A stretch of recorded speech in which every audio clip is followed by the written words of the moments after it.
There are 206 bones in the human body.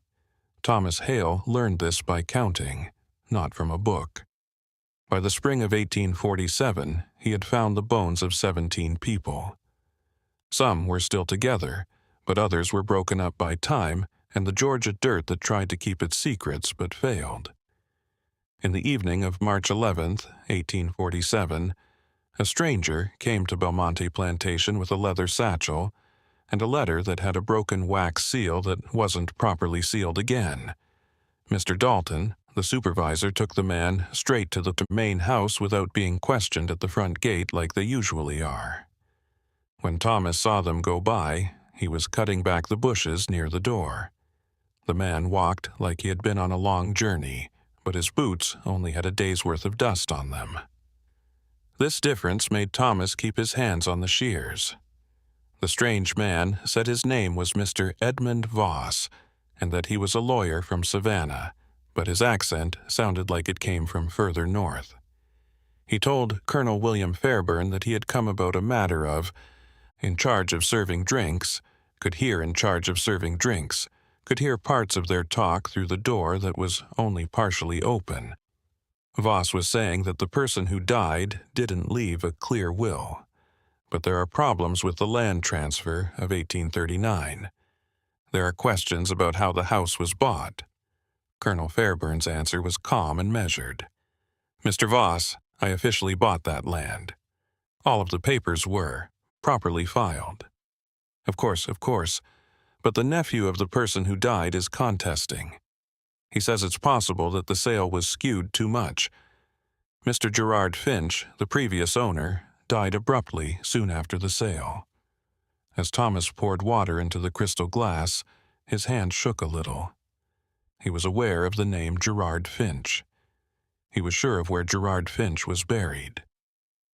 After Voss was given a room in the house that evening, and the colonel went to bed, Thomas stood from the opening of his cabin in the quarters, he could see all of Belmont. The farm covered 200 acres of cotton country in Georgia. You could see the main fields even in the dark, when there was nothing but the stars. Thomas didn't look at the fields, though. Through his eyes, he saw lines that were not there, marking places that only he could see. He had 17 points on a mental map that he couldn't see. It was an accident that he found the first grave. He was 12 years old. Brand new items taken to Belmonte from an Augusta auction. His mom wasn't with him. After being split up, he never knew what happened to her, and it left a hole in his heart that never quite filled up.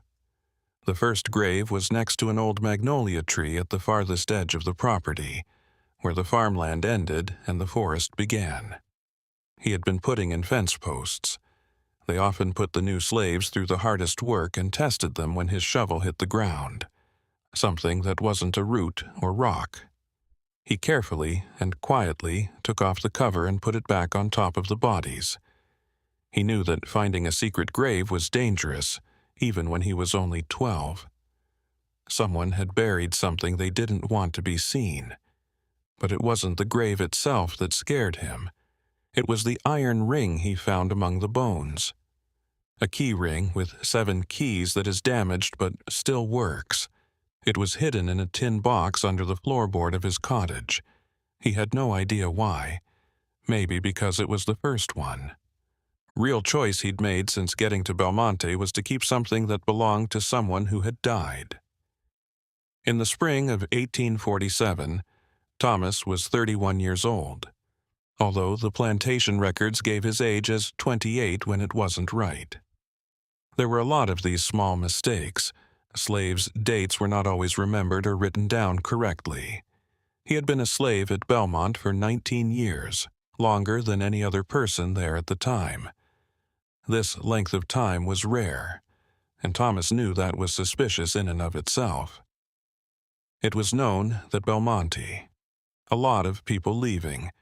Slaves were often sold to the South, which was always given as a reason when someone went missing. People in the sold South talked about the deeper farms in Alabama, Mississippi, and Louisiana as being like the farthest ring of hell. Thomas knew, though, that not everyone who left Belmonte was sold anywhere. He found the second grave 5 years after the first one. He was 17 years old and had been sent to work on drains after heavy rains had flooded the lower fields. Water had caused soil to wear away. Near a drainage ditch, and a human head was sticking out of the bank that had been worn down. In the early morning darkness, he worked quickly to hide the remains with stones and brush and make them look like they were deeper in. But he saw something very important. There were clear cracks in the brain, the kind that come from being hit on purpose. After that, he began to look, but not in a way that would draw attention to himself. Instead, he did it with the careful attention of someone who knew what they were doing. It was the only way he could get power. When he was told to fix the fence, he saw that the ground had been moved. He found strange depressions in the ground while working in the woods to gather firewood. He paid attention to places where the ground had been dug up and then filled back in when he helped with building jobs. By 1847, he had found 17 graves, 17 places where someone had been buried without anyone knowing, away from any church or marked graveyard. These were people who had been missing from the records of the living without proper remembrance. Account, he could remember names. Sarah. As a housekeeper, she had seen something in the Colonel's study. In 1842, she went missing and was said to have been sold to a trader going to Mobile. Her body was found close to the old barn that was torn down in 1843. Marcus was blamed for stealing and was whipped, but Thomas never saw him again. They said he would run. Thomas found him under the 1839-built new tobacco barn. The base had been set right away, over shaky ground. Eliza had worked in the Colonel's wife's room. In 1840, Mrs. Fairburn died of fever, and Eliza took care of her in her last days. After 3 weeks, Eliza was no longer alive. The reason given was sold south. Thomas found her in the woods, half a mile past the line of land on the east. And Gareth Finch, it wasn't a slave, it was the white farmer whose land the Colonel had bought. That one was easy to find because Thomas had been on the work crew that had rebuilt the old spring house on the land that was taken over. For the new base, they were told to dig deep. Even back then, Thomas knew what they were really digging for. Now, Edmund Voss showed up and asked about Gerard Finch and the 1839 land sale. Thomas couldn't fully explain how dangerous this was. For 8 years, secrets had been kept hidden. On Voss's second day of visit, Thomas was told to watch the lawyer survey the eastern land with him. The edge. The Colonel demanded that Voss be accompanied, supposedly for safety reasons, but Thomas knew it was really to keep an eye on them. Colonel Fairburn was interested in what Voss was looking for and where he was looking. As they walked along the boundary line, Voss looked at surveyor's papers and stopped every so often to use a brass compass and chain to take measures. As planned, Thomas stayed 3 steps behind and carried the lawyer's bag and measuring tools. "You've been at Belmont for a long time." "Time," Voss said quickly without turning around. The sentence wasn't a question. "Yes, sir. You knew Mr. Finch, who used to own this area." Thomas was careful about what he said. "I saw him a few times while he was still alive, sir." "What kind of person was he?" "I couldn't say that, sir, because I didn't know him." Voss stopped moving and turned around to face Thomas straight on. His eyes were sharp and careful. According to the land records, Mr. Finch sold his land to Colonel Fairburn in July 1839. He then died 3 months later, following weeks in a riding accident. Not a good time at all. Thomas kept a blank look on his face. He looked just past Voss's left shoulder. "That wouldn't make sense to me, sir. I guess you wouldn't then." Voss started to walk again, but Thomas heard something in his voice. It seemed like the lawyer knew more than he was saying. They got to the old spring house, which was rebuilt in 1839. It was partly fallen and had not been used since a newer spring house was built, more near the main house. Voss looked at it with attention and took notes as he walked around the outside. This was rebuilt in the same year that the land was transferred, Voss said. It's odd that they rebuilt this instead of just building the new spring house they ended up building anyway. Thomas didn't say anything, but his heart started to beat faster. He kept his breathing steady, though. Voss got down on his knees next to the base and ran his hand over the stones. For such a small building, a deep base followed. Holding on to the bag, tighter followed. Holding on to the bag tighter than he needed to. That night, Thomas went to find Isaiah, who was one of the oldest slaves on the farm. Isaiah was in his 60s and had lost some sight in one eye because of an old accident. He had been at Belmonte longer than Thomas, but only by a little. He got there in 1826, 2 years before Thomas. There was quiet talk in the room. In a low voice, "Do you remember when they were just getting water?" In a low voice, "Do you remember when they built that new spring house on the Finch property?" Isaiah looked at him with his good eye. "Which is it? The old one or the new one? The one they repaired in 39 and then left alone?" He didn't say anything for a long time. "I remember. Do you remember anything else about that time?" "I remember that Mr. Finch went to see the colonel. There was a fight between them, quite loud. People in the study. After that, Mr. Finch stopped coming. Do you remember who helped rebuild that spring house?" Isaiah's face didn't change, but there was a change behind his eye. "Thomas, some of those guys aren't here anymore. You may not want the solutions to the questions you ask. I'm trying to figure out what's going on. It always happens the way it is now. A lot of white guys fight. Some people go away. The dirt is dug up and then put down. We keep living because we do not inquire about what lies below." Thomas took this in. "The lawyer who is here. I saw him and the colonel watching him. That person is digging up more than just the edges of land. Thomas, watch out that you don't stand too close if something falls." The chance came up on the third night. Voss was asked to supper by Colonel Fairburn. After dinner, they went to the study for brandy and cigars. Thomas was working, and as he walked around the room, he was almost invisible, refilling drinks and taking care of the fire. Voss brought his bag into the study and put it next to his chair. The talk got more serious as the night went on, and the brandy kept coming out. "I'll be frank with you, Colonel," Voss added. "My client believes that his uncle was coerced into selling the land. There are witnesses who say Mr. Finch never intended to sell." "Witnesses?" The colonel's tone was risky. "What witnesses?" "People who knew Mr. Finch and say 3 weeks later he was found dead after being thrown off his horse on a road he had been on 1,000 times. Accidents do happen, Mr. Voss, even to experienced riders. Yes, they do. But when an accident is convenient, people ask questions." The colonel leaned forward and asked, "What are you suggesting?" "I'm not suggesting anything. I'm looking into it. My client has reason to believe that the land sale was forced, which would make it illegal. As soon as the sale was ruled invalid, the property should go back to the Finch family. You haven't shown any wrongdoing yet, Colonel." Voss smiled slightly. "But I'm thorough in my research, Colonel, very thorough." There was a lot of tension in the room, and Thomas was aware that he was watching a fight that could turn dangerous. Later, when the colonel left and Voss went to his guest room, Thomas made a choice that could kill him. He went to the study. The satchel was still there, left behind when the awkward conversation ended too quickly.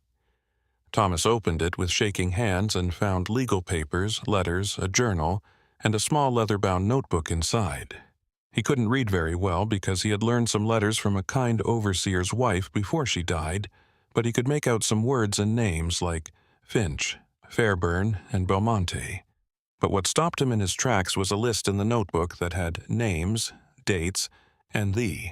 Some of the names he saw were Sarah's, 1842, Marcus's, 1839, and Eliza's 1840, as well as some others he knew. Not all 17, but enough. Voss wasn't just looking into a land dispute. He was also looking into disappearances. Thomas carefully put everything back in the satchel the way it was, and then he sneaked out of the study. His mind was racing. Voss was dangerous, but not in the same way that the colonel was dangerous. Voss was dangerous because he was finding truths that would have effects Thomas couldn't see coming. Hatch, the colonel's personal guard, was riding toward the eastern boundary that morning. Hatch would be back in an hour, and Thomas noticed mud on Hatch's boots from the area near the old spring house. That afternoon, Voss said he would be ending his visit the next morning because he was happy with his survey work and would be going back to Savannah to file his report.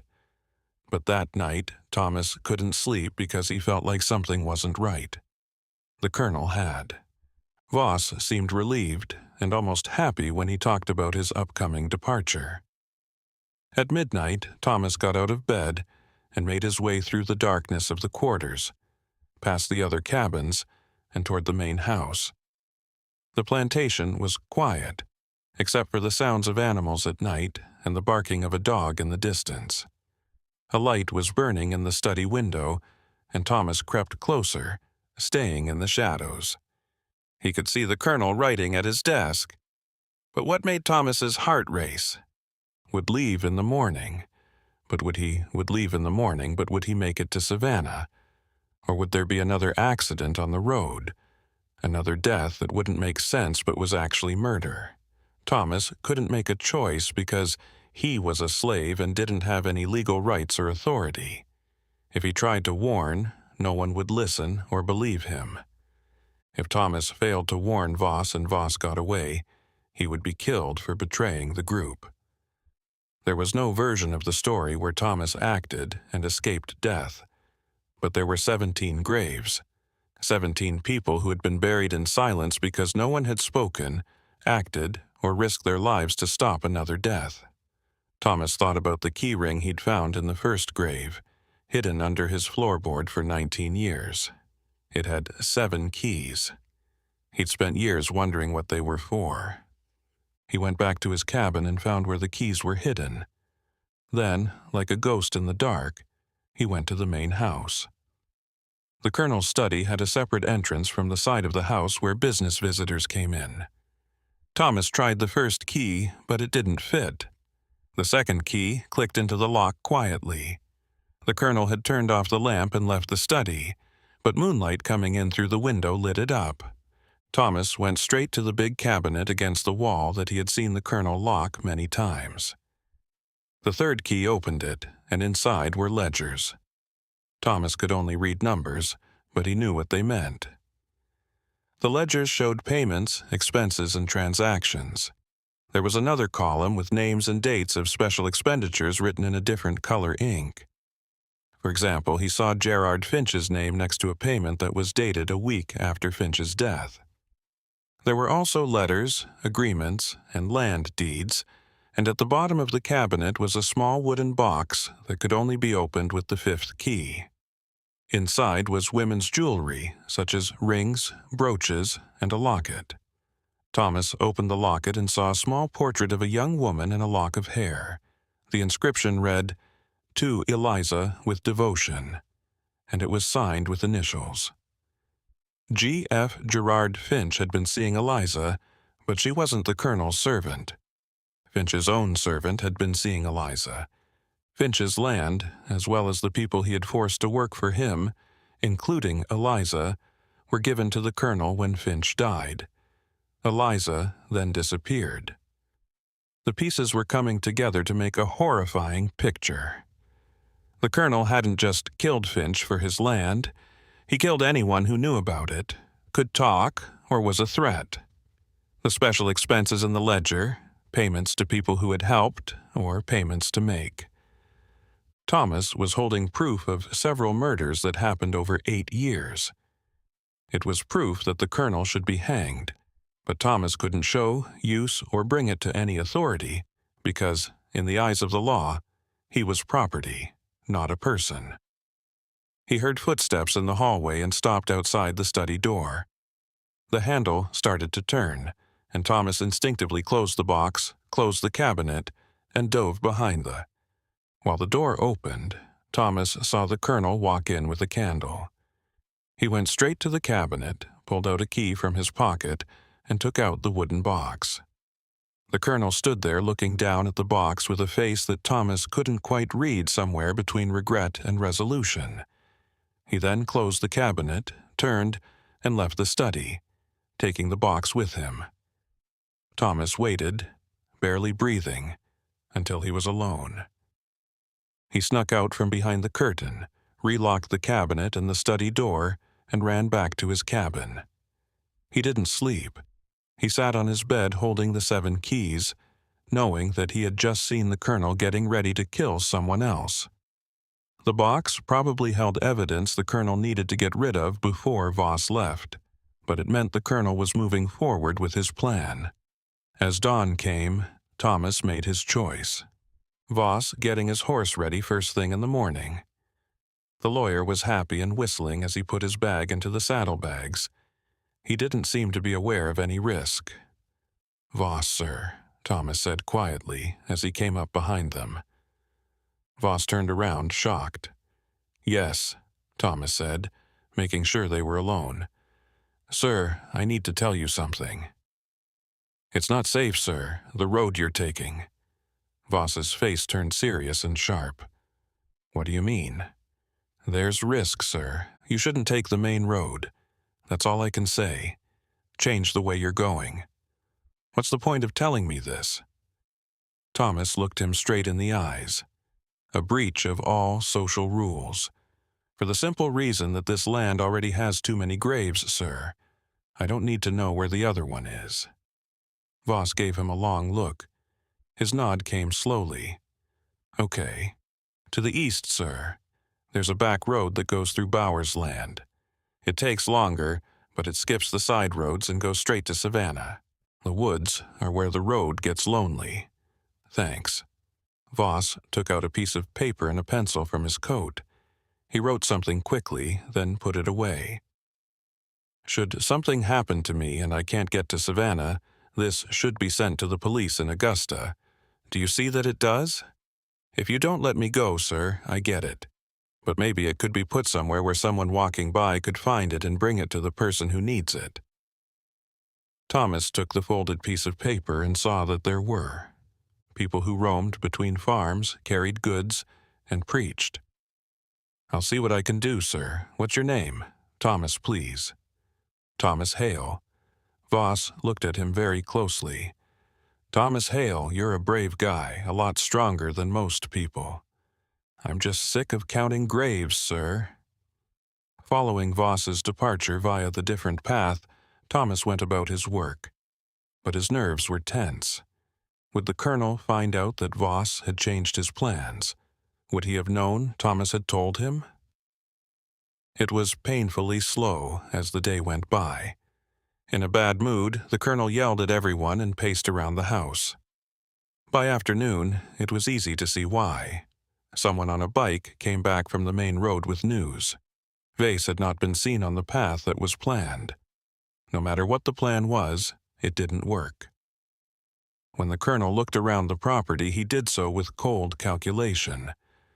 Thomas knew that look. It was the look someone gave before they disappeared. Hatch went to Thomas's cabin that night. "Colonel would like to see." "Thank you. Now the main house." Thomas went after him, his mouth dry. That was it. The colonel knew what to do. The colonel was sitting at his desk in the study. Once more, the gun was lying next to his hand. It was easy to understand. "Thomas?" the colonel said in a voice that seemed too calm to be real. He said, "You've been at Belmontone for a long time." "Yes, sir. You've seen and heard a lot. I don't hear or see anything. That ain't my business. That's what I've always liked about you, Thomas. Your honesty." "Respect," the colonel said, as he picked up the gun and held it without pointing it. "When you went with Mr. Voss to the border, didn't he ask you some questions?" It's just about the property, sir, about sizes and such. Did he ask you about past guests? Those who left? No, sir. The lie was so big that it filled the room. The colonel looked at Thomas's face, trying to find any sign that he was lying. Thomas carefully kept his face blank, which was the mask he had worn for 19 years. The colonel asked, "I wonder," asked in a soft voice how Mr. Voss knew to change his morning route. "I wonder who told him to go down the side road instead of the main road where he had stopped, where the road might be dangerous." Thomas didn't say anything. "You're very helpful, Thomas. You're the only one who really knows this farm. Every square foot, every building, and the colonel smiled coldly. "Every piece of ground that has been raked and then smoothed out. Do you agree?" This was the first time the colonel had even closed his eyes to what Thomas knew. The "just getting in" was a death sentence. If the colonel talked about it publicly, it meant he thought Thomas shouldn't be able to live with that information. "I know exactly where you told me to dig, sir, where I'm supposed to work. There's no doubt that you've dug deep over the years." The colonel got up and walked around the desk to get close to Thomas. "Not far enough. I believe it's time for us to find you a new job. I'll send you south tomorrow morning.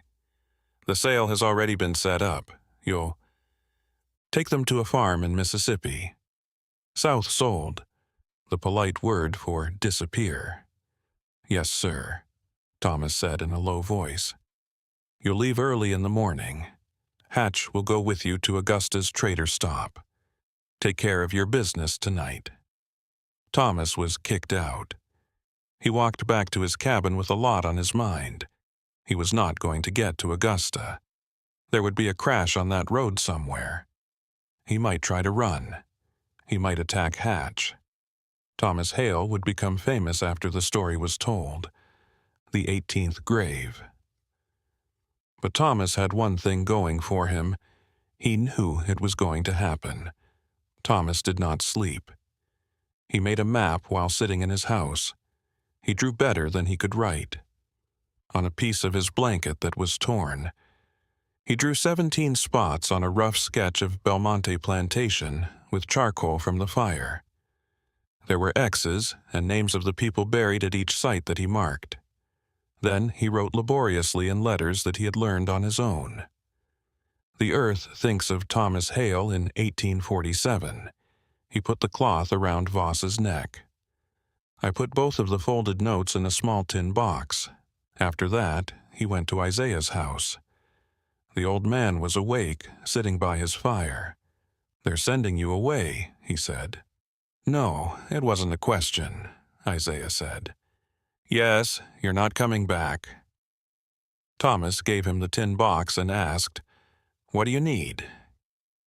'The person who trades at the Miller place will be there next week. Give this to him and tell him it needs to get to him.' 'The Augusta sheriff, Thomas.'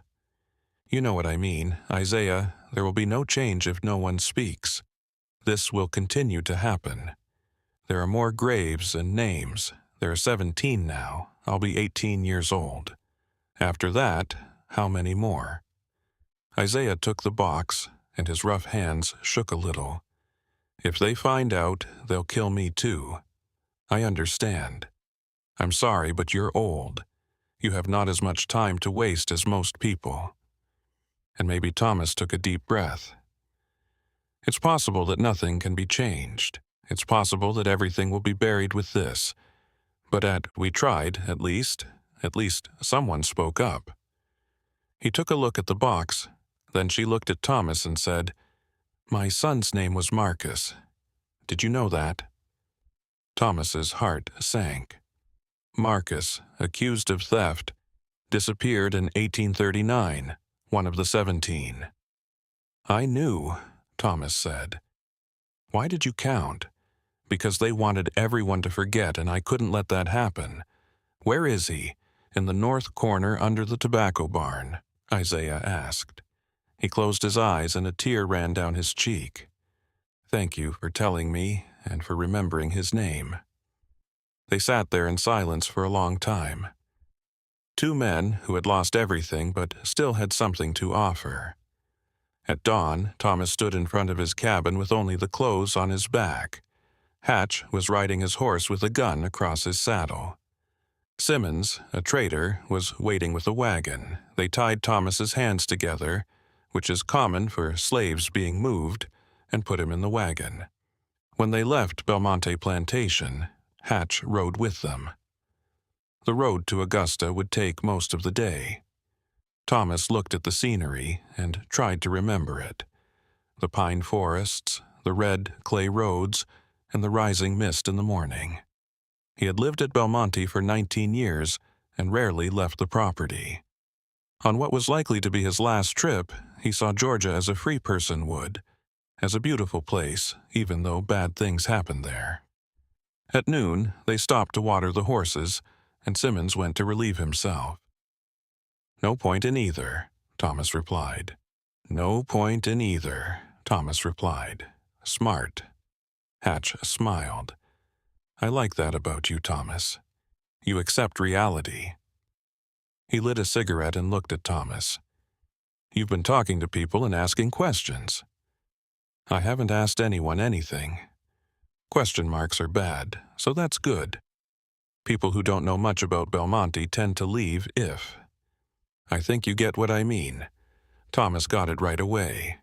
"It's been a while since you did the Colonel's dirty work, right?" Hatch's smile went away. "Be careful now. 17 people. There are a lot of graves to dig." With one step, Hatch moved his hand to the knife on his belt. "What do you know about?" He stopped when he realized what he had done was agree with what Thomas had said. "I know because I found them. Each and every one. I know who they were and where they are now. Then you're crazy to still be. But you'll shoot me. That's the end of 100. I'm already dead. I am not going to Augusta with you. Take me to a quiet spot on this road. I'll try to get away, but you'll shoot me. That's the end of Thomas Hale. That's what Hatch said. Why are you here if you already know that? Why did you not run at night? Because if I run, I'll get caught and have to show that I did something wrong. People will know I didn't run when I'm not here. I didn't fight. Like everyone else, I just vanished. And maybe one day someone will ask Belmonte why so many people are going missing. No one is going to ask. Getting rid of slaves doesn't bother anyone. Perhaps. That lawyer did care, though, and he won't be the only one who starts to ask questions." Simmons came back and they continued their trip. As the afternoon went on, they came to a part of the road that was surrounded by thick forest. Hatch told them to stop. He said, "Need to check the wagon wheel. Thomas, get down. I need your help to lift it." Thomas got down, but it was hard for him to move because his hands were tied together. That was it. It was going to happen here. Hatch put Thomas away from Simmons near the back of the wagon. The dealer wasn't paying attention because he was looking at the horses. Hatch put his hand on his gun. Hatch said in a low voice, "Nothing personal, just business." But there was a sound from the bush before he could pull out the gun. "Riders are coming up." Hatch's hand turned to ice. 3 men came out of the trees. Thomas's heart skipped a beat. Edgar Voss was one of them. A calm Voss said, "I wouldn't do that." He already had his gun drawn and aiming at Hatch. There were 2 other men with Voss, a deputy sheriff and a guy Thomas didn't know. Simmons walked up and asked, "What's this about?" "This is an arrest," Voss said. "Mr. Hatch, you are being held to be questioned about the murder of Gerard Finch and others." Hatch's face turned white. "No way, you can't. You're not taking anyone anywhere. Deputy, secure him." The deputy moved forward with chains. Hatch looked wildly between them and then at Thomas, his eyes filled with anger. "You," he said. "I warned him," Thomas replied simply. "That's all I did." Voss got off his horse and walked up to Thomas, cutting the rope that was holding his hands together. "I'm sorry for the lie, Thomas. I needed to know if the colonel would try to silence you as we thought he would." Thomas rubbed his wrists. "I haven't been. Being honest about my purpose here, yes, I'm looking into the Finchland transfer, but I've also been looking into Belmonte on behalf of several families whose relatives went missing after being slaves there. Your warning saved my life, but it also confirmed our suspicions." The third man spoke up. His name was Thomas Hale. His name was William Chen. "I'm a reporter from Boston, and I've been writing about cases of suspected murders that were passed off as slave sales and escapes. Your information could break this story." Thomas felt. "The man I gave the map to, Isaiah, is safe," Voss told him. "We got the tin box this morning. The names and locations on the map match up with what we've been able to piece together. What happens now?" "Now," Voss said grimly, "we exhume the graves, every single one you've documented, and we bring murder charges against Colonel Fairburn." The exhumation took 3 days. Thomas led the police to each location and watched as 17 graves were opened. 17 sets of remains were found.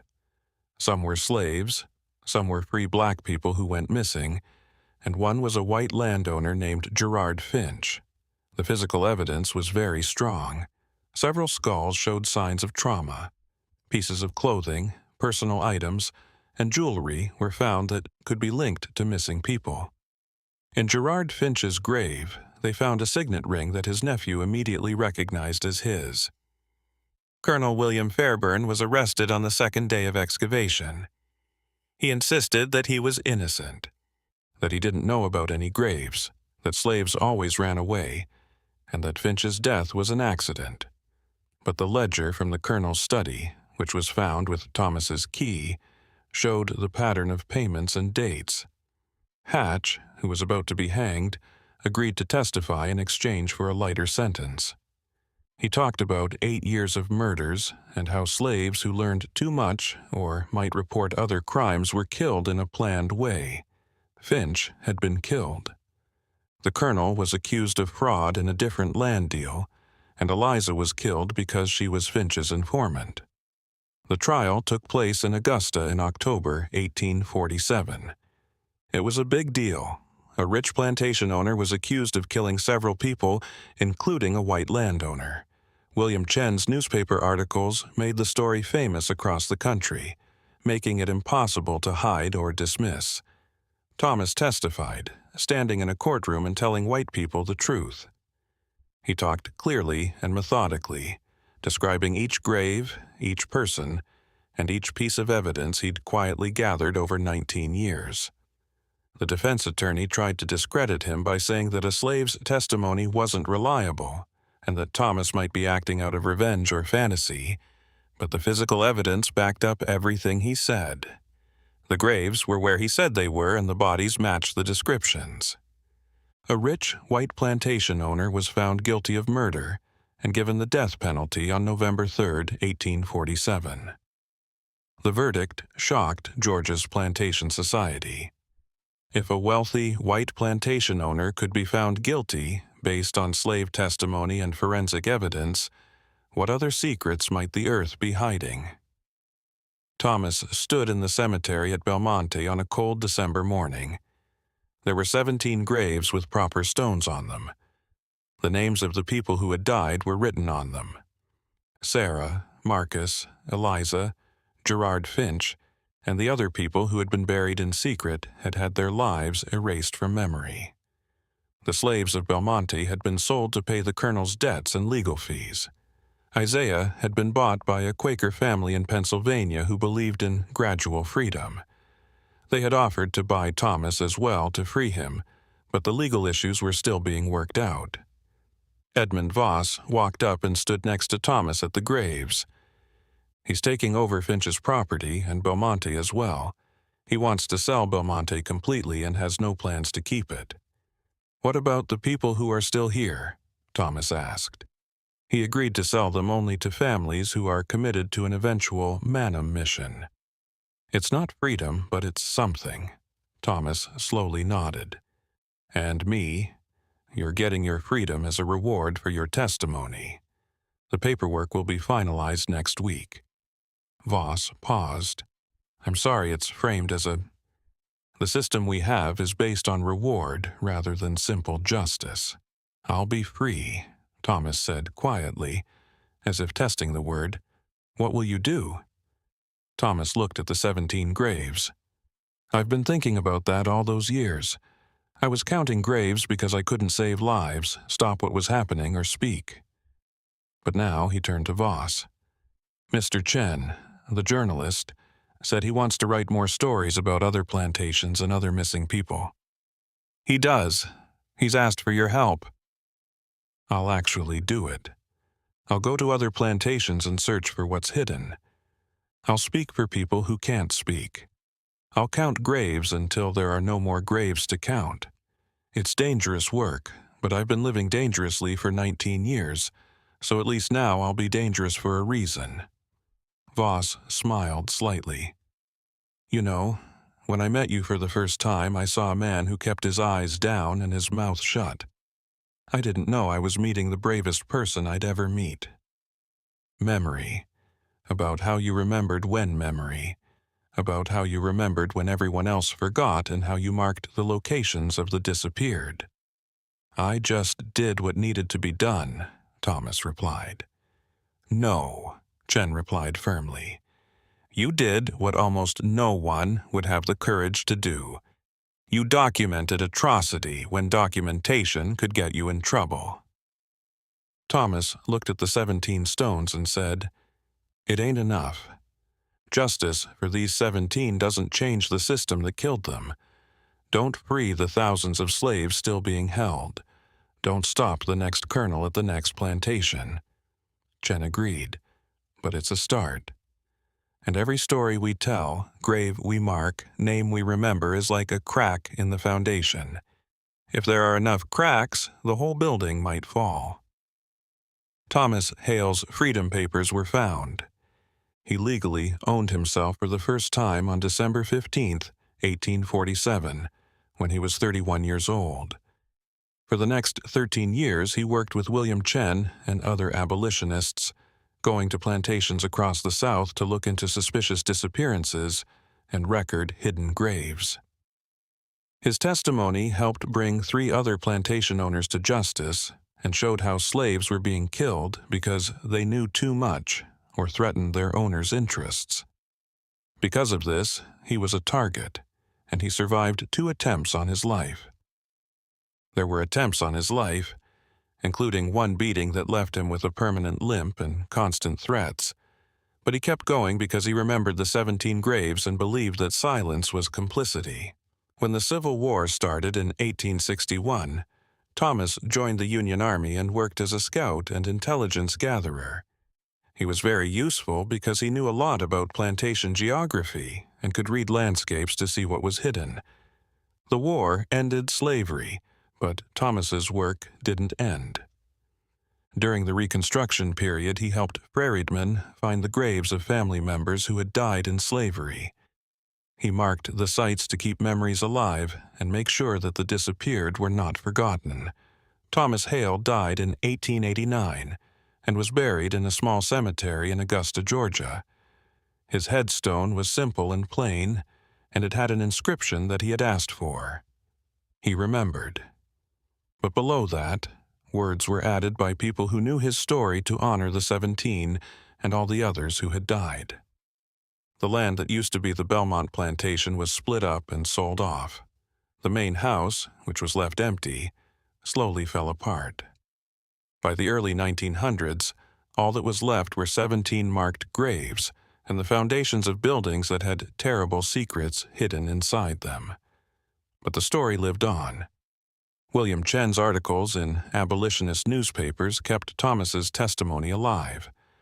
Later, historians would use the Belmont case as important proof of how slavery depended on more than just labor extraction. People came to the 17 graves to remember what had been done.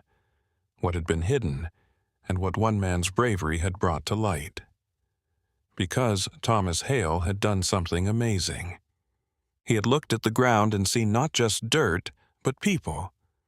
He had walked a plantation for 19 years and carried an invisible map of the dead, keeping their names alive in his memory even though the official records had erased them. He had been a witness when being a witness was illegal, spoken when speaking was illegal, and remembered when remembering was an act of rebellion. And in the end, the earth did what Thomas knew it would do. It revealed its secrets. It admitted what had been buried. It proved that some truths will eventually come to light, no matter how deep they are buried. Thomas Hale knew of every hidden grave on Belmont Plantation because he refused to look away. And because he refused to look away, 17 names were returned from the anonymous. The graves were marked, names were spoken, and the dead were remembered. And Thomas Hale, the slave who became a witness, a voice, and a memorial himself, made sure that the disappeared would never fully disappear, that the forgotten would be remembered, and that the earth would speak its truth. Under the words he remembered, there is a man who knew that memory is resistance, that naming is power, and that bearing witness is bearing witness. Bearing witness, even if it costs us everything, may be the most human thing we can do. The 17 graves at Belmonte are a memorial to both the people who died and the one person who refused to forget.